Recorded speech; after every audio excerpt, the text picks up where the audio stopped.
Okay. All right, so yeah, forget everything he just said, because I'm not actually trying to inspire you. I'm actually here to try and scare you. That's really what I want to do, because in thinking about this, some of you may have seen some version of some of the slides I'm going to show here today, but I do give sort of an inspirational speech. It's about, hey, you can do it. I'm going to take a different approach this time because, man, it's a challenge. So who here in the room wants or is thinking about being a game developer? Wow, fools. And who here is a game developer? How many people are game developers? And who are the people in between who are here supporting game developers or just here to hang out? A couple people like that. Welcome, welcome, welcome. Thank you for all your support. Welcome, welcome, welcome. Cool, great. So a lot of people. So hopefully by the end, everyone who was interested will be like, no, right, yeah, I've convinced him. No game development, and everyone who is currently making games will have quit. That's what I'm hoping for. The talk is called So You Want to Be a Game Developer. So I'm just going to expose you to some realities. Nice thing about convincing you to not be a game developer is that it takes no effort at all. All I have to do is tell you the truth. So, first one you need to know is this. All of these people raised their hands too. These people are all like, I want to make video games. I want to do that. That sounds like a lot of fun. Way back in the dark ages when I was first making video games, I would tell people I make video games for a living, and they would go, no, what do you really do? Right? But now we're in the era where when they're doing the in the life of or a day in the life of shows, they want to call video game designers and do focuses on them, and every college has these courses, and right? It's now huge. It's become normal, right? And it's a huge booming industry. So what I'm telling you is there's a lot of competition. There are a lot of people who want to do what you're doing. So don't do it. It's too much. You really have tooth and claw, man. It's a drag. It's a lot of people who are really excited to do it. Now, unfortunately, the tools have gotten better and accessibility is higher than it ever has been. So if you want to just go ahead and make a game, you can. Didn't used to be that way. You used to have all this proprietary stuff. So unfortunately, I can't actually stop you from making a game if you want to. That's not something I can do. But they have those tools as well. So consider yourself warned. So, did anyone quit? Fuck. Okay, all right. All right. Well, you will. Okay, you will. So, time. So, let me give you some harsh realities about time. Because when we talk about game development and what we're going to do, right, we come in and we're like, we're going to make some games. And this is going to be so cool. What do you do for a living? I make games for a living, right? I play games for a living. What do you do? What are you actually going to spend your time doing? First, let's talk about the 3 phases of development. This is how we think about it, right? We say if we first start with something called, oh God, my words have disappeared. All right, I'm going to improv. That says conception, construction, and completion. Let's see if yes, okay. Conception, construction, and completion, right? So you think of the thing. Like, okay, that's a cool idea. I like that idea, And then you're like, let's go build it. We construct it. We build that thing. Da, da, da, da. And then we're like, yeah, that works. Great, cool. This is kind of neat. And then we complete it, which means we kind of polish and roll on. How much of your time will you spend in each of those phases? Yeah? Absolutely. Because, of course, as we all know, for any project, the first 90% of the work will take the first 90% of the time. And the last 10% of the work will take the second 90% of the time, right? We know that. That's for sure. But in terms of breakdown for timing, conception, the idea, really is the smallest piece. Thinking about what the thing is and getting that inspiration, that idea, is the easiest part, followed by construction. Building the first version really takes, maybe about 15%. Which means you've had the idea, you've built the idea, you've proven that it's fun, you've gotten the satisfaction, I was right, it worked, great. Now you've got 16 months of labor ahead of you to make the thing work. And you need to call in all your friends, right? And you need to learn a bunch of stuff that you didn't know before when you started, and it's a pain in the butt. You go to user tests, And now it's even longer because it didn't work. So you're not actually going to spend your time making the game. You're going to spend your time finishing the game. How about now? Did you quit? No. God damn it. Okay, but it's true. I'm not making this up, man. This is really true. All right, okay, well, all right, try again. It's also hard. It's ridiculously hard. It's hard in ways that I cannot, if I spent a week up here talking, I could not communicate to you the depth of how difficult it is. I will try, though, in 3 minutes to communicate that. Let's talk about complexity, because we're making a video game, right? It's a complicated beast. Tech, and we've got ideas, and we've got audience, and teams, tough stuff. First, let's establish the model. This is kind of how we think about, or this is how at least I used to think before I started doing this. This is how I used to think about making a game. We're going to make a game. We're going to have an idea, and then we're going to talk about our resources, right? So we got this idea, we're going to make this thing. Who are we going to make it with? We're going to do this thing, and then we're going to do like some quick market analysis. People would buy a game like that, right? Yeah, sure, they would do that. Great, cool. All right, so then let's do it. It's kind of how we think. It's a reasonable amount of process. It kind of looks like this. We have this idea, we could do all of this stuff, and we don't have enough resources, because you never have enough resources, right? But you have some. And then you look at the market and you go, oh, hey, look. People would buy that game. People would play that game. They would enjoy that, right? So this is kind of how it works. It's a reduction of, right? I can do all this stuff. Oh, wait, I can't do all that stuff, and then I actually can only do this piece of it. But that's pretty good. That's pretty good. I can make that game. Problem is, that's not how it actually works, because the list is not quite that. So I do have an idea, and I do have my resources, my team and my people, and I do talk about market. Like, okay, market forces, what's in there right now? Should I be on the console or PC? Should I do all that? But then it's like, oh, there's all these genres out there, and there's these rules for the genres that I need to consider, because if I break the genre, now I'm kind of going to be confusing my players, right? So I have to be careful about that. Also, I need to be sure that I look at every other game that's going to be kind of like my game, and I'm going to talk about that in a minute. Right? Because there's a lot of video games out there. I don't know if you've noticed, but there are. And so I have to go and look and see if I'm doing anything that's like what somebody else is doing, and then decide if I'm going to do it the way they did or if they didn't, right? And then I have this team. Unfortunately, I have to work with other people, right? And other people, as you know, have opinions about what they think we should spend our time on, right? And if you're an indie team, that can be a group of 1, 2, 3, 4, 5 people. And if you're on my side, it can be, hundreds of people. And that's a lot of people's opinions to consider. And a lot of them are smart and right. And you have to work on all that. Oh, man, it's a pain in the butt. And then the audience has opinions as well. They want to tell you what kind of game to make, right?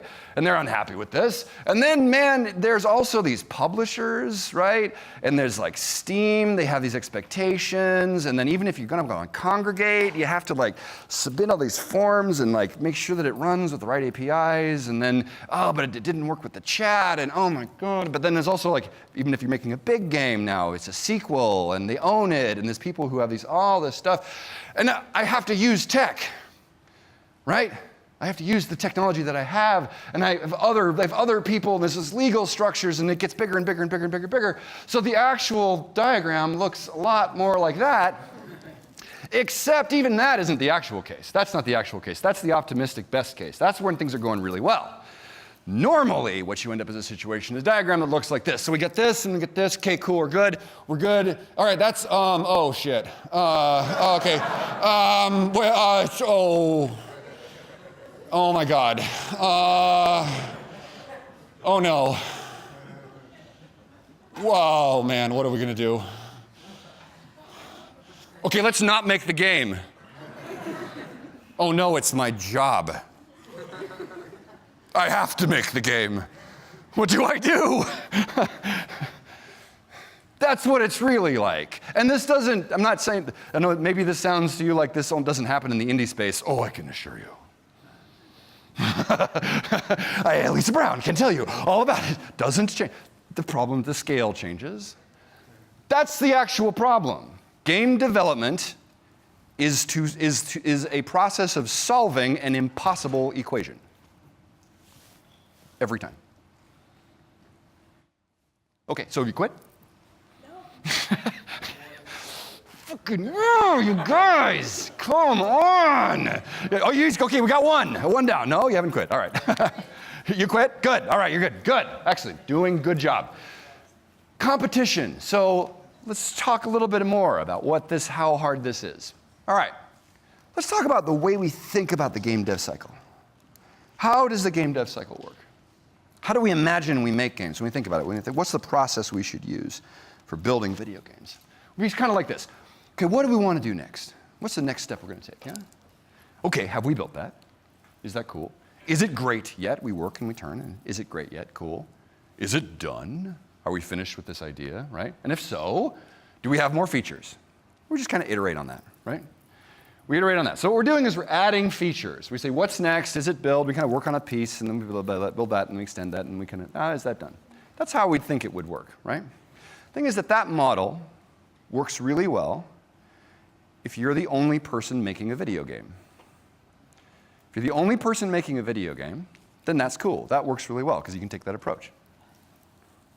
How many video games per year get made? I'm going to talk briefly about the console space, console PC, about the major industry. These numbers are shifting around a little bit, but you had a guess? Turns out the numbers have been surprisingly stable. For the last 10, 15 years, the number is 2,500 games per year. Ish. In the PC console published version, now what's happening is publishing is starting to shift, right? And so that actual number is going down right now on consoles, but it's increasing in other spaces. But there's this other thing that happened, which is on iOS. iOS phone games have been this new exploded model. How many iOS games get released per year? It's something like 7,500 per year. It's really, really high. So you're releasing a game with 10,000 other games. Same deal, right? So, better be good, right? It had better be good. It had better be good. Your game needs to be really good. So this creates a situation where I am not doing this cycle. What I do every day is I do this one. Is the feature playable? Can I play it? Yes? Cool. Is it better than anything ever?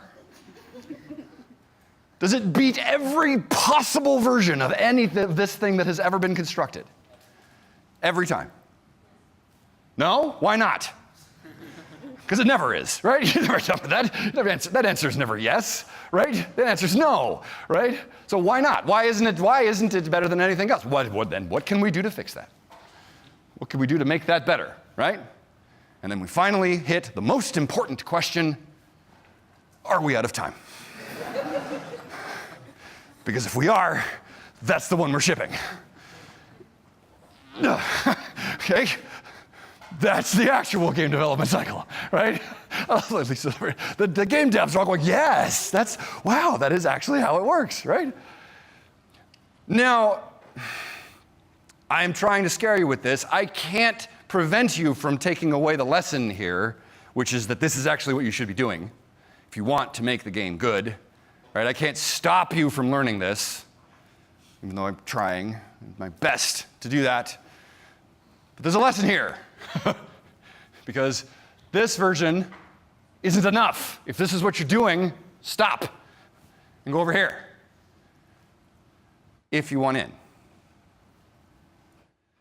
guys are still here, so I have failed in my mission. Even though I've shown you, you're going to spend all of your time completing the game, not actually building it, which is true. Turns out it's kind of fun, actually, to polish if you like that. I don't know if you do your rough sketch, and then you're like, oh, now I'm getting all the detail. That's okay. And we just do this, right? We just solve the impossible problem endlessly. We try to make the impossible problem better than any other version of that impossible problem that has ever been created in history. Forever, until we run out of time. And you still are here. Okay, great. You're obviously crazy. Fine, then let's talk about you. Because if you're going to pass through this horrific gauntlet of nightmarish pain and suffering, you're going to need to know a few things about yourself. And I have spent a lot of time talking with students and new people in the industry, and even veterans who have a very important question that they need to answer in order to become the best that they can be, in order to be able to contribute in this industry, and in order to be satisfied and happy in the long run. And this is the question: what do you want to do? Now, I am giving this talk in some part because of an experience I had years and years and years ago, where I had a college student come to me. I said, "What do you want to do?" He was like, "How do I get in, how do I get into the industry? Can I be successful?" He said, "What do you want to do?"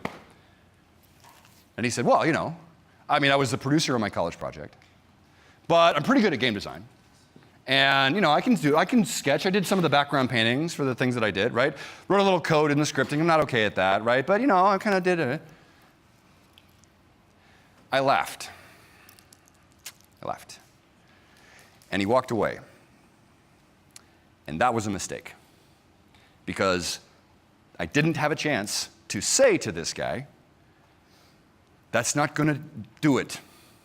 You're not going to succeed if you take that approach. If you don't take the brave step of deciding what you are not going to do, you're never going to make it." I never saw him again, so here I am. And if you're out there, sorry. So how do we solve this problem? We're here to talk about you guys. We have an excellent device for this. We have a tool, a very powerful tool, that can help us begin the process of finding out what you guys are going to do. It is the sorting hat. We are going to sort you into your houses. Yes, we are. Does anybody in this room not know what this is? Okay. Still, look at the power of Harry Potter. Holy crap. Look at it and weep. This, by the way, is the sorting hat. This is the hat that students that attend Hogwarts School for Gifted Children put on their head, and it selects which of the 4 great houses of Hogwarts they would be selected into: Ravenclaw, Hufflepuff, Gryffindor, or Slytherin. So we're going to sort you guys really quick here.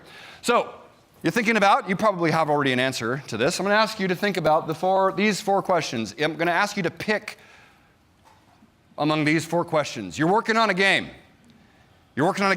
And something about it sucks. You got a list of things that need to get fixed. Which would you pick? Which would you do first? The game is not appealing enough. Graphics aren't pretty enough. Sound sucks, right? Motions aren't good. The appeal isn't there. Got to do something about that appeal. Make it smoother. Doesn't run. Okay? Is broke. Feature doesn't exist. Okay?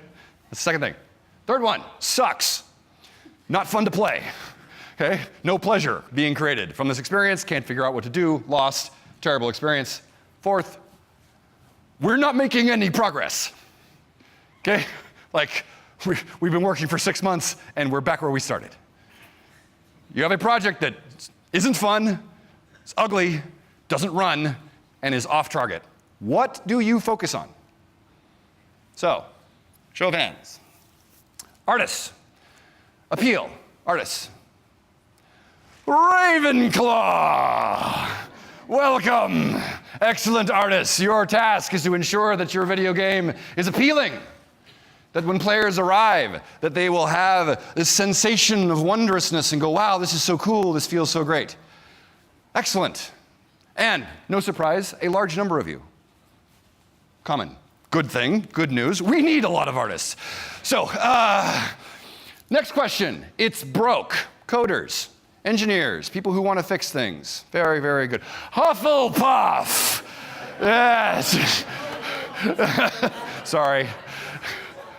Sorry, I know. Your job is to be sure that when the player puts the disc in the game or downloads the thing, that it runs on their device. That it frickin' runs, right? There are no bugs. All the edge cases are caught. Thing is successful. It's smooth, good frame rate, right? And if the game sucks, go talk to the designer about it, right? Complain to them, right? Speaking of design, right? Who here would like to be sure that the game is fun? Designers. Representing the player, yes? Designers, excellent. Gryffindor! Can you tell what my discipline is? Does anyone in this room have a guess where I got started? Turns out it was programming, so Hufflepuff. Your job as game designers is to be the player, represent the player, pick up the controller and pretend to be the person who's there and represent their needs, their confusions, their wants, their desires, understand who they are. That is your role. And lastly, if we're not making any progress as a group, we just aren't getting anything frickin' done. And we want to get something done, and we're fighting together. We're not collaborating, right? Everyone's got at each other's throats. Producers, show of hands. Production people, Charles, one, yes, thank you very much. Slytherin. Now, what's hilarious about this, of course, yes, producers are evil. Yes, that's true. We all know this, right? Except, who was it that actually helped everybody at the very end, who did Dumbledore's bidding and was to the very end? Now, no spoilers. Okay, if you don't want spoilers, I can assure you. Wasn't in Gryffindor. Producers, your job is to be sure that we are making progress, that we're getting along, that what we're doing makes sense, that we're not overspending our money, right? Those of you who may have met the illustrious Lisa Brown, who's sitting over here, indie developer, who, spoilers, I support her on Patreon, so everything I say should be ignored. Lisa, when I gave this previous version of this talk to you all those years ago, which house did you sort into? I thought it was Slytherin. Slytherin, absolutely. Lisa was at the time a working producer on her team. She was doing a great job of collaborating and getting everyone to go because she was really great at bringing people together, right? Here's the problem. Here's the problem. This is fun, and I'm glad that you guys have all picked, but here's the problem. What do you do now? She's a designer, absolutely a designer, right? You need to move around. This is not a predestiny. This is not a final choice that you're going to make. This is a question you need to answer for yourself, right? But what are you the best at today? What can you do to move forward? So we need a better model. This is pretty good. I've got a nice spread there. Quick question. How many of you raised your hand more than once? You all fail. Because you don't get to pick more than one of these disciplines at any one time on any one project. And I know you're like, well, I'm special. Yes, that's true. You are. I mean, you're here, right? You've made it this far, right? And you've demonstrated that. Yes, of course you're special. Absolutely. But look around.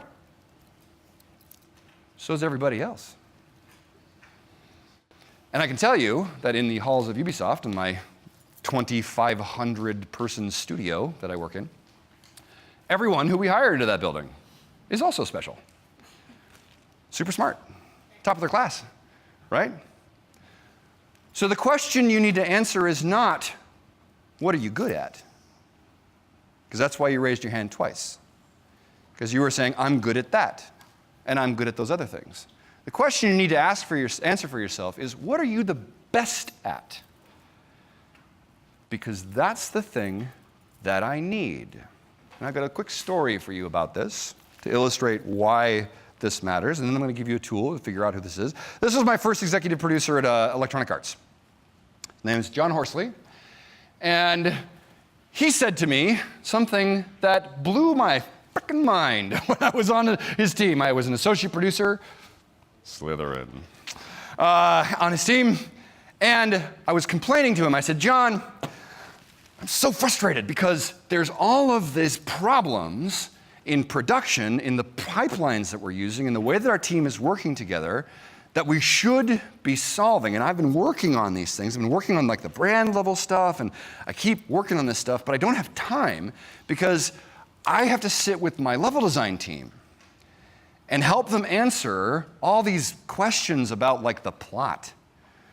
Like, where does the dialogue go for the lines, and like, why does, how does this level lead into that level, and And I'm like, and these questions, they're obvious, they're simple, they're dumb questions, they're really stupid. I don't know why I have to spend my time on that stuff. I should be solving these really big problems, but I need like a week or two to go and work on this. And he looked at me and he said, Jason, I want you spending all of your time doing the thing that is easiest for you. He said, it takes you a week to come up with that production plan. I have a senior producer who can do it in 30 minutes. You're talking with those level designers about the location of those lines because it's obvious to you. That's why I hired you. Go do that. We often confuse the thing that we are interested in solving for our mutant ability, our special contribution, when in fact, our ability is usually, the thing we are the best at is usually the thing that comes easiest to us and that we have been doing our entire life. So here is how we do this. We're going to shift metaphors. Everyone know who this is? Charles Xavier, mutant master, head of another famous school, right? Charles, I don't know if you know this, but Charles Xavier is a bald-headed man who runs a college in the Northeast that trains very, very technical and different, unique, creative people, all have different powers to kind of come together as a team to go out in the world and be famous and excellent. This is what Charles Xavier does. Does anyone know another Charles, say, in this room, who has some similar features to this? I don't know if you know Charles Palmer, the bald-headed man who works in the Pacific, works in the Northeast here with a school for gifted youngsters to assemble them into teams, send them out into the universe, do good stuff, collaboration. Now, Charles and I have been having this conversation for some time. And I gave this presentation, we've actually been through this a couple of times, and I understand, Charles. You're like, yeah, but he's not cool. Now, Bishop is cool. Yeah. Right? That's cool, right? Here's the thing, Charles. You don't get to pick your mutant ability. You don't get to pick it. You're born with it. You work on it. You develop it. It's inside of you. It's built in. You're complaining about that? Yeah? Okay, I understand. Here's the thing. I wanted to be Magneto. That's right? Yes. Yeah, the Dark Lord. Totally cool. Ran this test through my kids. Turns out I'm a beast.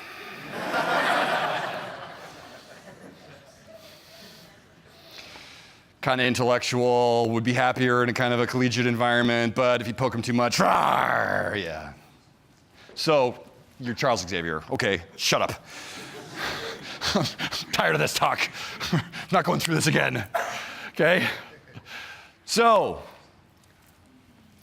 what are you the best at? How do you answer this question? Ask yourself this. What do other people come to you for advice for?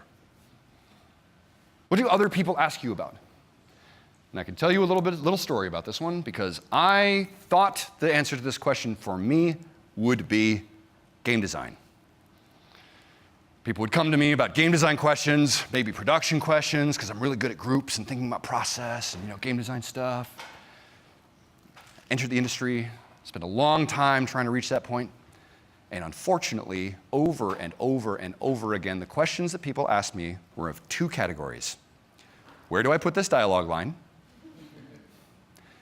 And what's wrong with me? Why am I unhappy? Okay? Turns out, my mutant ability is telling stories about you. What I'm doing right now. It's exactly the same thing. It's not what I would have picked, but it has led me to being a creative director. I am now a creative director because that's exactly what I need to do as a creative director. I need to tell stories that inspire you to build the amazing thing that you're going to build, your contribution to the game, right? I need to tell you these stories and find out what you're great at, get you to do it. That's my mutant ability, right? Even though I wanted it to be super famous rock star game designer. Not so much, right? So what do people come to you for? What tasks are so easy for you that you don't even think of them as work? Right? Do you just doodle all day? Right? Yes, I can't help myself. All day, right? You pick up a napkin, you just find yourself going, right? Are you constantly just talking to people about their motivation? Are you looking for, etc.? What do they ask for? And this one, if you can do this mental exercise, this one is really the best. What are the things that are astonishing to you that nobody else understands? Like, if you find yourself saying, what do you mean you don't know that? How can you not know that? And if it's about Harry Potter or Star Wars, don't do that to people. It's really not nice. Don't do that. It's rude. But if you say that, how can you not know that, right? What you're actually saying, what you should hear yourself say is, I'm an expert at that. That's the personal interest that I have. So do that. Do that thing. So I'm going to sort you in. You've been sorted into your houses, and you're going to find your mutant ability. And Charles said, when I was giving the presentation, he was like, you're really mixing your metaphors there, man. Like, mutant ability, wizard, hog, what? What I'm telling you is, game development. You said you wanted to be a game designer. You endured the first 15 minutes of this talk. So game development is filled with people who have mutant abilities that have been sorted into their houses. We work in departments, we work in groups, we have specialties in broad sense, but every single person needs to know what their particular mutant ability is so that we can get everyone working together as a team. So the sooner you can answer that question for yourself, the happier you're going to be.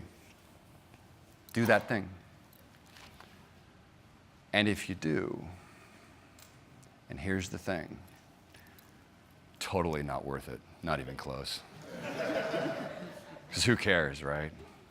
People pick up the controller, they interact with your weird little doohickey you created, and then suddenly they're doing things that you never expected, and they're seeing things in the work that you've done that you never saw for yourself. And they're telling you about experiences, about how your work changed them when you weren't even in the room. But you can't do that if you don't figure out who you are and what you want to do. So do that. That's my talk.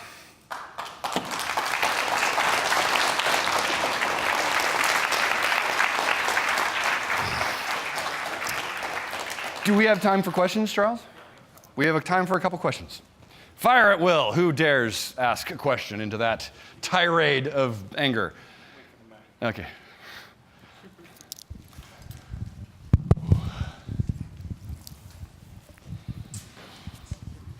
On the subject of spending all your time doing what's easy for you. Yes. Indies. Yes. So, say for example, your team is basically you, and yeah. So how would you approach doing what you're best at, or emphasize that when you have to do Great question. Everything? First,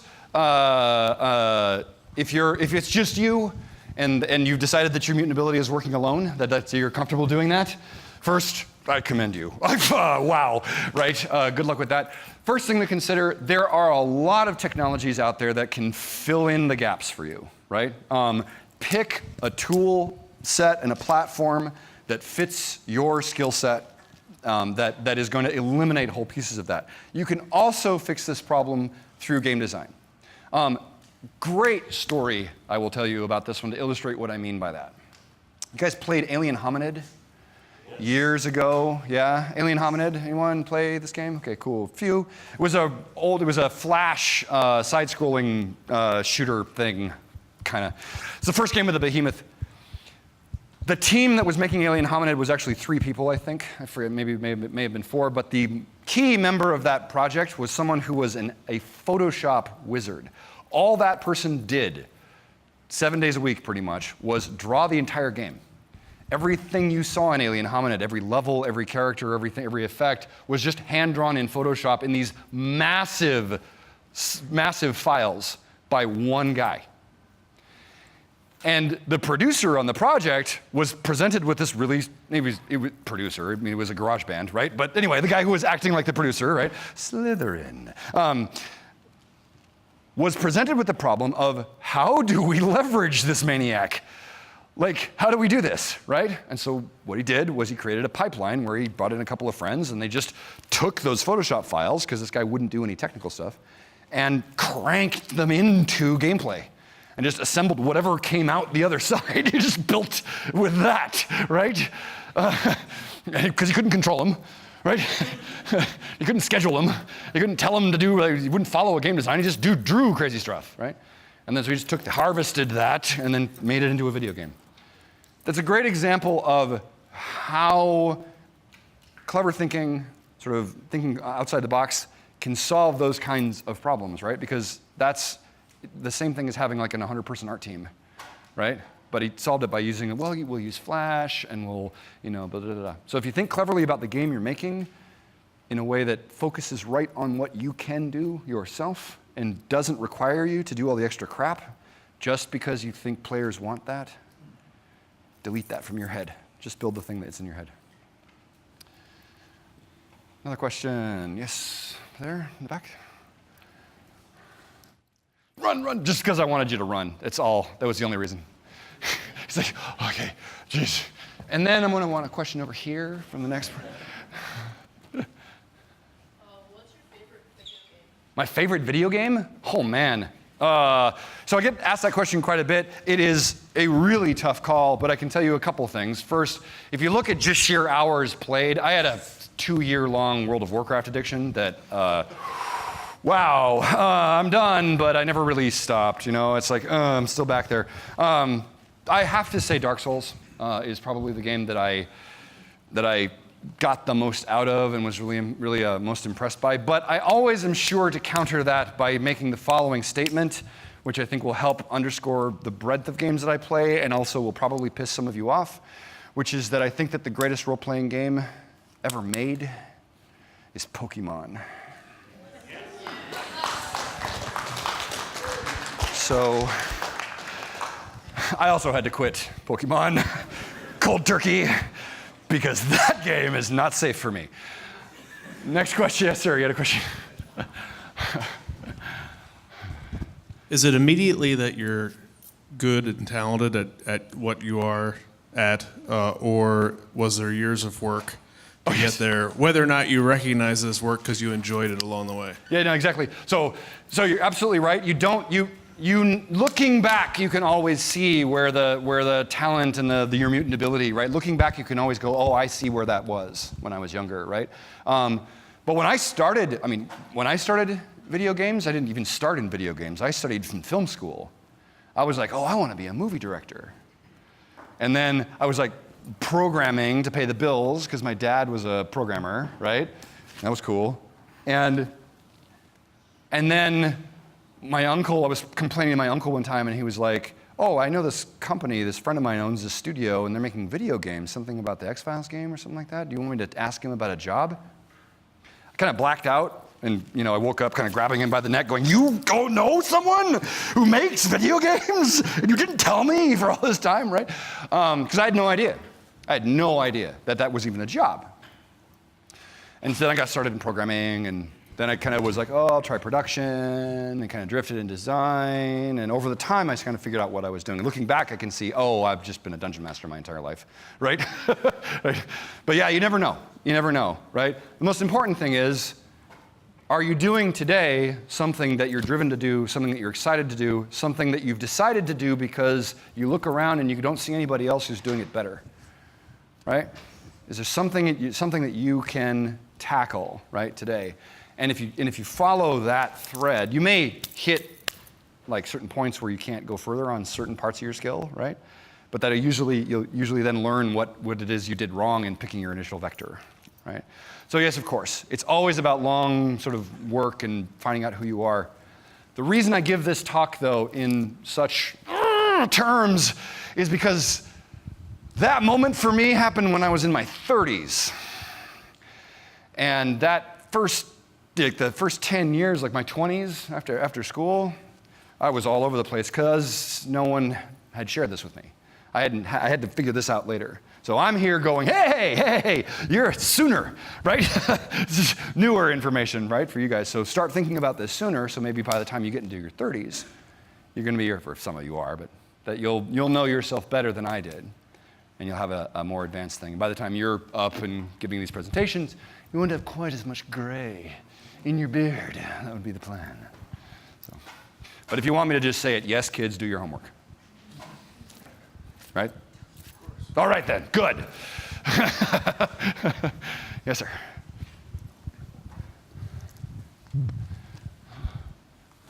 Do you have any recommendations for the writers and the people who come up with ideas but don't really know how to build a game around them? Yes, there are two kinds of writers. There are designer writers and artist writers. Which one are you? Do you care about the world being beautifully textured and the information in the space being all deep and intricate and interesting and good brain food? Or do you care that the player understands what you wrote? Okay? Do you really want to get your point across to them in the writing? Right? Because these are two completely different kinds of writing. So first, divide, pick your house, right? Right? And decide, right? And from there, you'll know where to go, right? Because if you're interested in the world stuff, the crafting stuff and the universal stuff, then that would lead you into stuff like, building your own role-playing campaigns and making these elaborate histories and writing books and, just doing prose and working on the craft of making an interesting space and characters, right? And if you're interested in the other side, on the design side, then that would lead you more towards like screenplay writing, game design, interactive storytelling as a technique, right? The text adventures, right? These kinds of things. Because you need to learn about interactivity and story. Because interactivity and story collide with each other in some really weird ways, and you need to master that. Unless you just want to write the beautiful text, right? So does that work for you? Perfect. Twine, I would recommend any tool that you're excited by and are comfortable using that gets you to make a fucking video game. Excuse me. Sorry. Because Charles said it in the earlier thing, right? I didn't say it because that's not the talk, but in terms of making video games, just do it. Just do it. Do it. Do it. Make the game. It's Shia LaBeouf, and we missed the reference. It was a video thing he did in the Internet of Series. See, I'm cool and contemporary. I can make a modern reference to the internet. I do research every weekend to find out what funny stuff is happening right now. Yes, last question, yes. Oh, last question over there, yes, sir. Hi, Jason. As someone who belongs to the Ravenclaw house, Right on. how should I know when I need to use my mutant abilities to work with someone from the Ravenclaw house versus surpassing them? Okay. So, you should always do the very best work you possibly can. You should always do the very best thing. Because the person that you're doing your art with, the person you're sitting next to, right, would not thank you if you weren't doing your best work, even if it's better than theirs, right? And if you're doing your work in the best possible way, and you're not being a dick about it, right, then this person is going to have a chance to either grow, follow what you're doing, find out that maybe you're doing like character animation, and maybe it turns out that the kind of animation that they want to do is kind of like vehicle stuff or more environmental stuff, or maybe they want to do cell frame, right? That contrast can provide them an opportunity to think about the problem, right? One of the hardest things to communicate to people who haven't been doing this for a while, games are fundamentally, and I mean this in every possible sense of that word, a collaborative art form. Anyone who tells you, I am this game's sole author, is either this fine young gentleman here, who built the entire thing himself, in which case, awesome, or they're lying. There's no such thing as a person that can imagine an entire video game. unless it's really simple, right? So games, unlike movies, unlike television, unlike books, are a fundamentally collaborative art.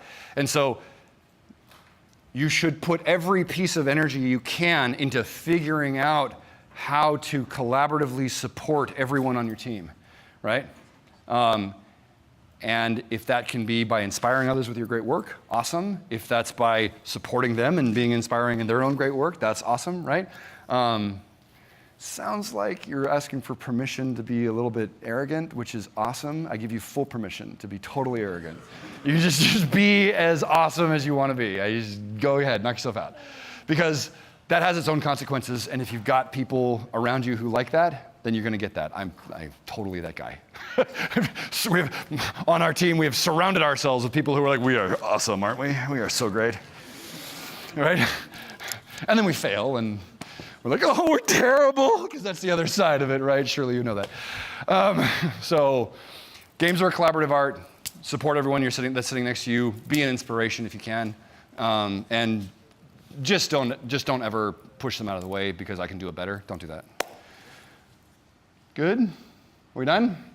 Yay, thank you very much.